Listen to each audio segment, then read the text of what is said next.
I have been reading this morning chapter 13 of Life in the World Unseen by Anthony Borgia, and it was a beautiful chapter.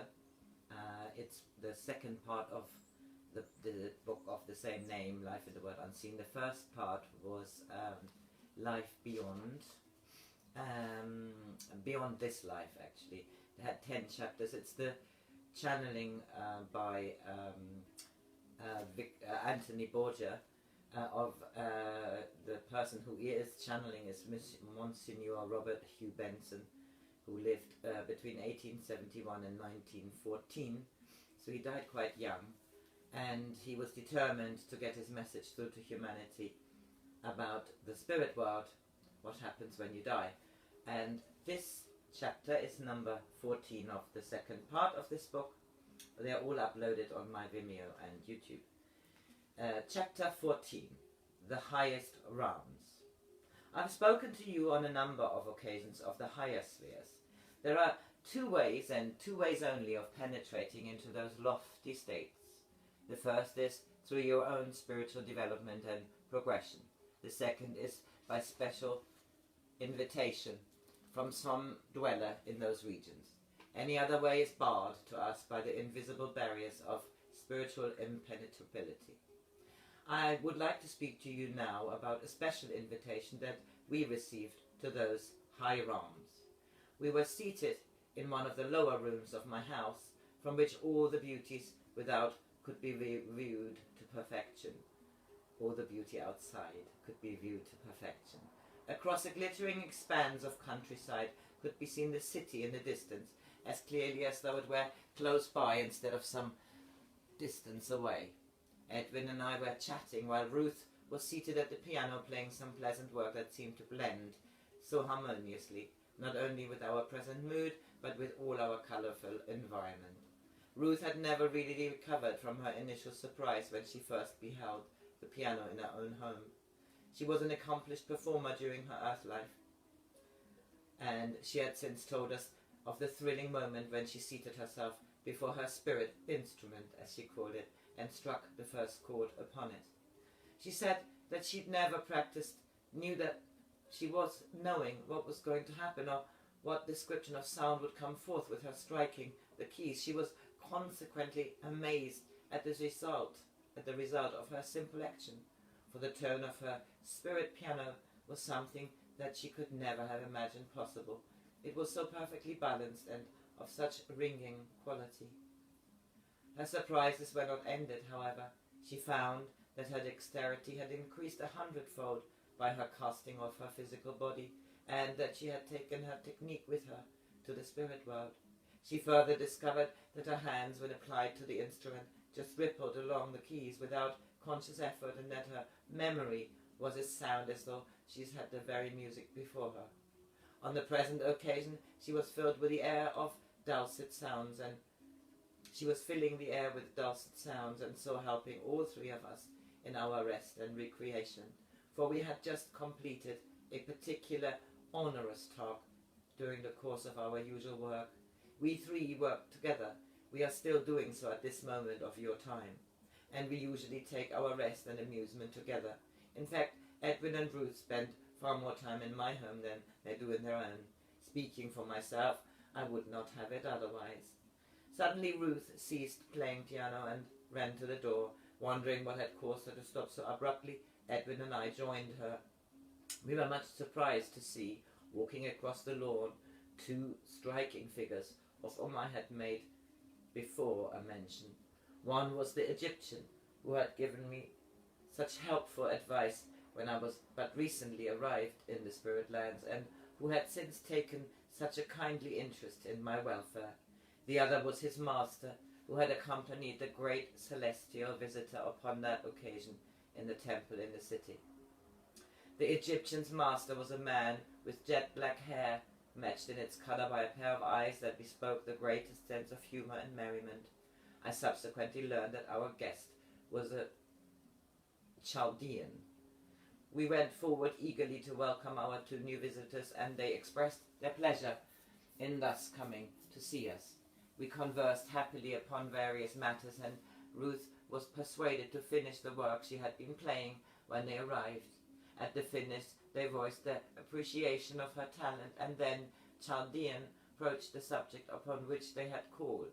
He came, he said, with an invitation from the great soul whom he had assembled to honor upon that memorable day in the temple for us to visit him at his own home in the high realms in which he lived. The three of us were silent for a moment. Ruth and I did not know exactly what to say beyond expressing our sense of the privilege that was contained in such an invitation. Edwin, however, came to our rescue and acted as our spokesman. The Chaldean was much amused at our embarrassment, and he hastened to assure us that there was nothing to fear in such a meeting. That would be impossible, as we could see. I think what troubles us most, or at least puzzled us most, was the reason why we should be invited upon such a visit, and just how we were to get there. Indeed, we had no notion where there might be. As our first question, the Chaldean said that we should ascertain that when we arrived at our destination. As to our meeting to our destination, why, that was what he and his much-loved friend, the Egyptian, had come for, purposefully. We tried to speak our feelings, but we failed. At least, that is how I felt in my attempt. I think Edwin and Ruth were really much more successful than I was, although the Chaldean helped us with his delightful light-heartedness and his keen sense of fun. I truly believe that the Chaldean is the merriest soul in the whole of spirit realm.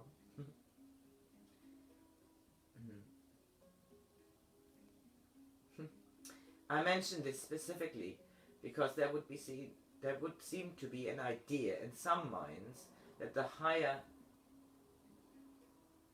one's spiritual status becomes, the more serious one has to be. Such a notion is entirely false. The reverse is the truth. Light-hearted merriment that comes truly from the heart, that hurts no one and is directed against no one to their detriment, but that is indulged in for the sake of making others merry. Such merriment is welcomed and encouraged in the spirit world. There is no inscription, "Abandon all laughter, ye who enter here," written over the portals of these realms, to suggest that the greater the spirituality, the grimmer one must look, is altogether a horrible notion, and recalls too much of the sanctimoniousness of some breeds of earthly religious piety. We know when to laugh and how to laugh, and we do so.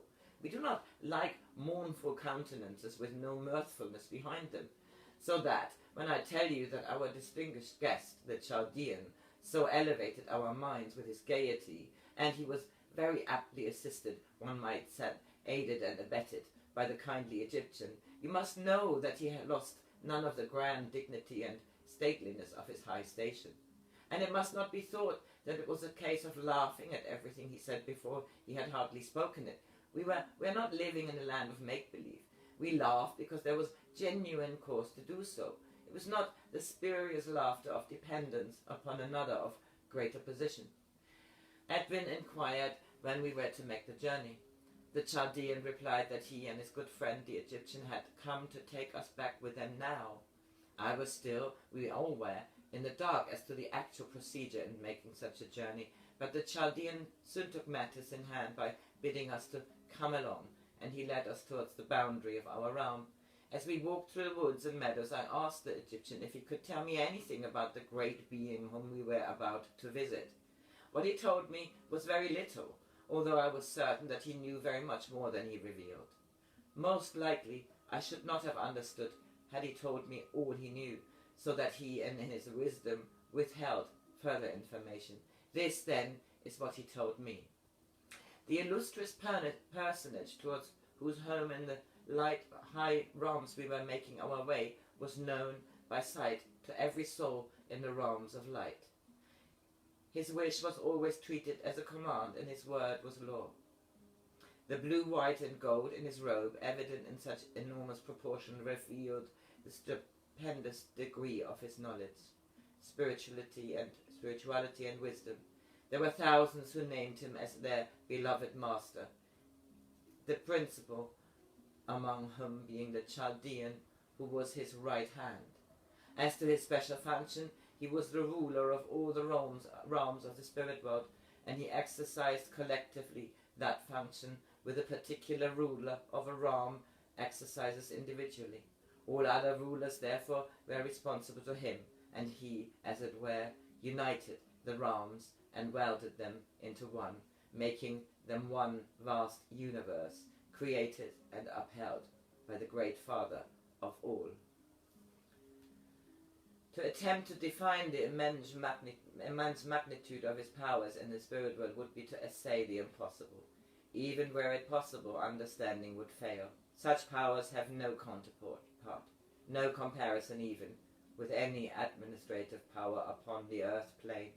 Earthly minds can only conjure up those individuals who ruled great kingdoms upon earth, who held sway over vast territories. It may be, but who did so through fear alone, and where all who lived under him lived as serfs and slaves. No earthly king throughout the whole narrative of the history of the earth would ever have presided over a state so vast as to that presided over by the illustrious personage of whom I am speaking, and his kingdom is ruled by the great universal law of true affection. Fear could not exist in the minutest, tiniest fraction, because there is not and cannot be the slightest cause for it, nor will there ever be. He is the great living link between the Father, the Creator of the universe, and his children. I will stop this chapter here, because I'm saving the rest. There will not be much more to come. So I'm going to savor these realms and make them a little bit shorter, and then you can decide if you want to continue listening. This is chapter 14, and I'm stopping at page 183, talking about the Father, the Creator of the universe, and his children.